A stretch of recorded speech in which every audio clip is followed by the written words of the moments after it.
Hello there, you beautiful people, and welcome to this section on numbers. Now, this is a really important section of the course because in here we're going to learn the inner workings of so many things in computing. Things like computer vision, web pages, and even Google Maps all use numbers to get stuff done. Now, this lecture is just an overview of the coming section, and it should serve as a briefing for what is about to come.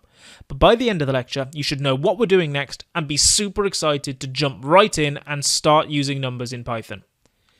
We're going to start off, as always, with the basics.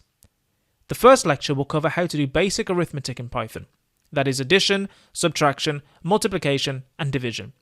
And once you've learned all these, it's quite possible that you'll never need to do maths in your head ever again. And once we've got the basic arithmetic down, we're going to start doing more complicated processes and learn about how we can control the way that the computer will work the answer out.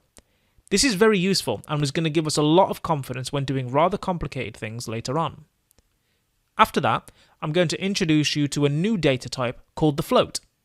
And yes, floats are as cool as they sound.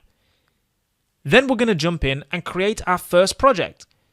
We're going to tie together what we've learned about variables in the last section, along with what we're going to learn about numbers in this section, in order to make a health potion for a video game character.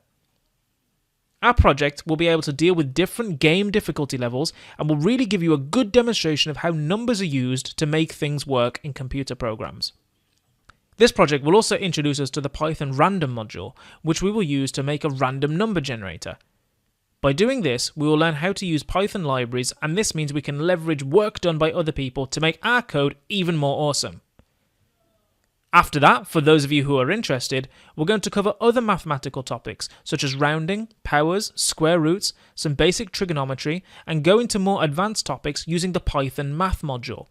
This will be particularly interesting to those of you who have come from scientific or mathematical backgrounds and want to see what Python truly has to offer. Finally, we'll have a section review, and then there's going to be plenty of coding challenges for you to have a go at to check that you fully understand the concepts covered in this section. So hopefully you have a good idea of where we're going to be going in this section, and if you're anything like me, I bet you can't wait to get started. Let's get right into using numbers in Python.